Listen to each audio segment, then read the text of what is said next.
Inilah kata yang bersahaja itu. Wahai saudaraku, cinta adalah ketika kebahagiaan seseorang lebih penting dari kebahagiaanmu.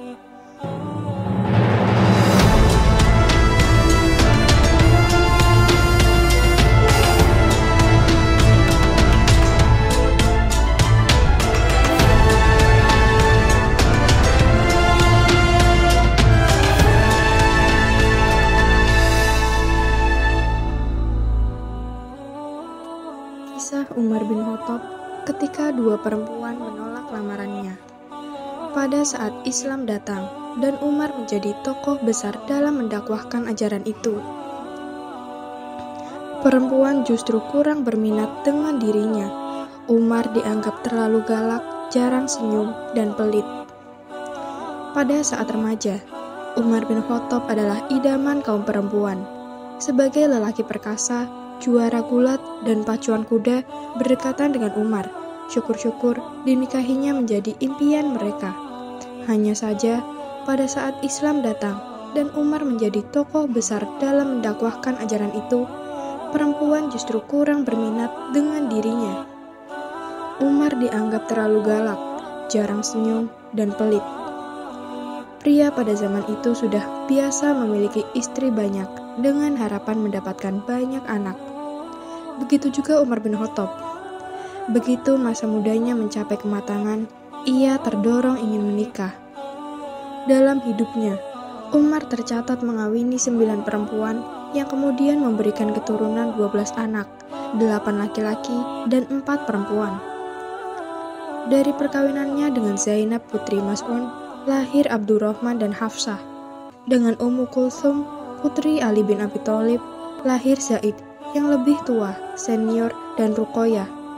Dengan Ummu Kulsum binti Jarun bin Malik, lahir Zaid yang lebih muda, dan Ubaidillah. Islam telah memisahkan Umar dengan Ummu Kulsum, putri Jarul. Ia kawin lagi dengan Jamilah binti Sabit bin Abi al-Aflah, maka lahirlah Asim.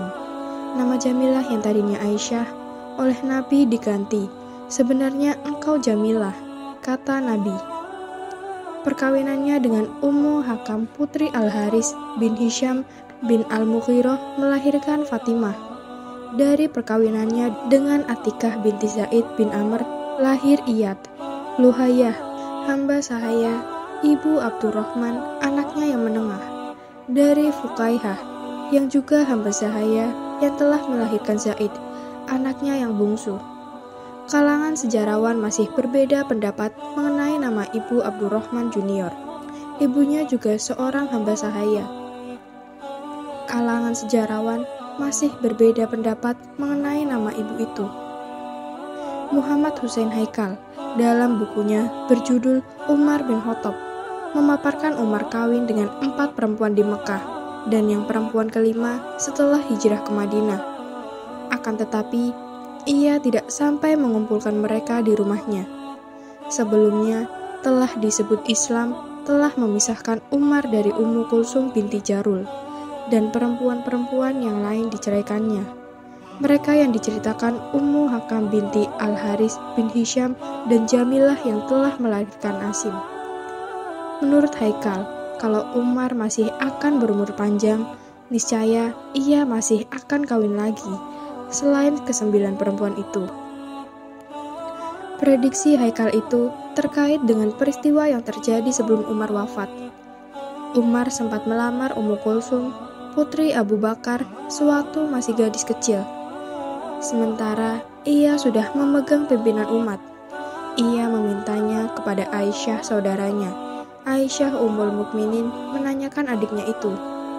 Tetapi Ummu Kulsum menolak dengan mengatakan bahwa Umar hidupnya kasar dan sangat keras terhadap perempuan. Bukan itu saja, Umar juga sempat melamar Ummu Aban binti Utbah bin Rabi'ah, yang juga menolak dengan mengatakan bahwa dia kikir, keluar masuk rumah dengan muka merengut. Menurut Haikal, apa yang dikatakan Ummu Kulsum binti Abu Bakar tentang wataknya yang keras dan kasar, dan apa yang dikatakan Ummu Aban bahwa ia selalu bermuka masam dan hidupnya yang serba keras, merupakan sebagian dari wataknya yang sejak masa mudanya. dan kemudian tetap begitu dalam perjalanan hidup selanjutnya. Sesudah menjadi khalifah, maka dalam doa pertamanya ia berkata, Allahumma ya Allah, aku sungguh tegar, maka lunakkanlah hatiku. Ya Allah, aku ini lemah, berilah aku kekuatan. Ya Allah, aku sungguh kikir, jadikanlah aku orang pemurah. Hanya saja, dalam banyak kisah Umar bin Khattab justru digambarkan sebagai lelaki yang lemah lembut. Bahkan, jika istrinya marah, ia lebih banyak diam. Al-Kisah diriwayatkan, suatu hari seorang laki-laki berjalan tergesa-gesa menuju kediaman Khalifah Umar bin Khattab. Ia ingin mengadu kepada Khalifah, tak tahan dengan segala protes, keluh kesah, dan sumpah serapah keluar dari mulut istrinya. Begitu sampai di depan rumah sang Khalifah, laki-laki itu tertegun. Dari dalam rumah, terdengar juga istri Umar yang mirip istrinya, marah-marah, protes ini itu. Bahkan, bisa jadi cerewetnya melebihi istri yang akan diadukannya pada Umar. Tapi, tak sepatah kata pun terdengar keluhan dari mulut sang Khalifah. Umar diam saja. Ia bahkan dengan hikmat dan kesabaran mendengarkan istrinya yang sedang berkata-kata dengan gundah itu.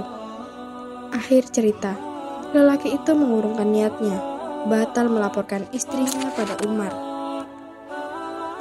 Namun kisah tak berhenti sampai di situ. Saat ia tak sengaja bertemu dengan sang khalifah di serambi masjid, ia langsung menanyakan kejadian yang dinilai ganjil itu. Kenapa Umar begitu sabar dengan sang istri? Apa jawaban Umar? Inilah kata yang bersahaja itu. Wahai saudaraku, cinta adalah ketika kebahagiaan seseorang lebih penting dari kebahagiaanmu. Umar diam sejak itu. Lelaki itu juga tertegun. Lalu Umar melanjutkan, istriku adalah yang memasak masakan untukku, mencuci pakaian-pakaianku, menunaikan hajat-hajatku, menyusui anak-anakku. Jika beberapa kali ia berbuat tidak baik kepadaku, aku selalu mengingat. Keburukan itu tak ada harganya dibanding jasa dan pengorbanannya untukku. Dengan seperti itu, tak ada tempat yang tersisa untuk kesal dalam hatiku. Lepas dari itu, sejak mudanya, Umar memang sudah mewarisi sikap keras dan kasar itu dari ayahnya. Kemudian didukung pula oleh tubuhnya yang tetap kekar dan kuat. Mengenai apa yang disebutnya kebahilan, menurut Haikal, karena ia memang tak pernah kaya, dan ayahnya juga tidak pernah menjadi orang kaya. Sepanjang hidupnya, Umar dalam keadaan sederhana, padahal seperti kebanyakan penduduk Mekah juga berdagang. Barangkali wataknya yang keras itu yang membuatnya tak pernah beruntung dalam perdagangan, seperti rekan-rekan yang lainnya. Dengan watak kerasnya, dalam perdagangan ia tak pernah dapat mengeluarkan air dari batu, tak pernah ia dapat mengubah tanah menjadi emas. Demikian ungkapan masyarakatnya sendiri, Quraisy. Di samping itu, menurut Haikal, dalam perdagangan pun, ia tak terbatas hanya pada perjalanan musim panas dan musim dingin ke Yaman dan ke Syam saja. Bahkan, ia pergi sampai ke Persia dan Romawi. Tetapi, dalam perjalanan itu, ia mengutamakan untuk mencerdaskan pikirannya daripada untuk mengembangkan perdagangannya. Tulis Haikal. Dalam Muruj Az-Zahab, Al-Mas'udi menyebutkan bahwa selama dalam berbagai perjalanan di masa jahiliyah itu, Umar banyak menemui pemuka-pemuka Arab dan bertukar pikiran dengan mereka. Kemungkinan besar, segala yang sudah dilakukannya dalam kepastiannya sebagai utusan dari pihak Quraisy dan luasnya pengetahuannya mengenai silsilah orang-orang Arab dan cerita-cerita rakyat masyarakat Arab, serta apa yang diketahuinya dari buku-buku yang dibacanya masa itu. Itulah membuatnya lebih banyak untuk memperoleh ilmu daripada untuk memperoleh kekayaan. Pendidikan dan konsep pemikirannya inilah yang membuatnya lebih percaya diri dan lebih punya rasa harga diri. Orang yang bertahta selalu perlu menjaga hubungan baik dengan semua orang untuk melindungi dan memperbesar kekayaannya. Haikal mengatakan, orang yang dalam usaha perdagangan, keberhasilannya bergantung pada kelihayannya serta menguasai segala seluk-beluknya. Tetapi orang yang haus ilmu dan ingin menambah pengetahuannya, harta kekayaan tak banyak mendapat perhatian. Sebab orang yang sudah keranjingan harta cenderung tidak memperhatikan ilmu dan lebih banyak menggantungkan diri pada masalah-masalah dunia dan tunduk pada yang lebih menguasainya.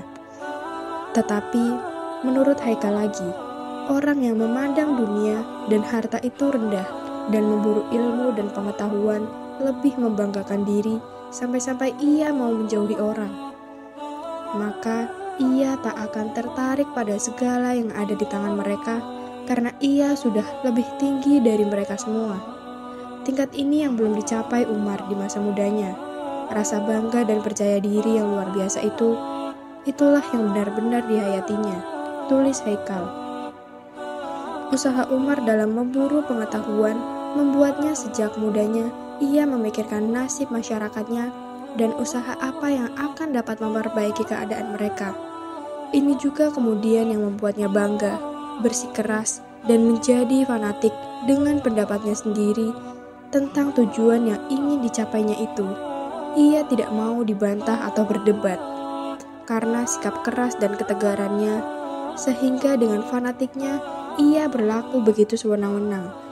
Ia akan mempertahankan pendapatnya dengan tangan besi dan dengan ketajaman lidahnya. Tetapi yang demikian ini bukan tidak mungkin akan mengubah pendapat orang lain yang dihadapinya untuk menjadi bukti kuat dalam pembelaannya dan untuk mematahkan alasan lawan.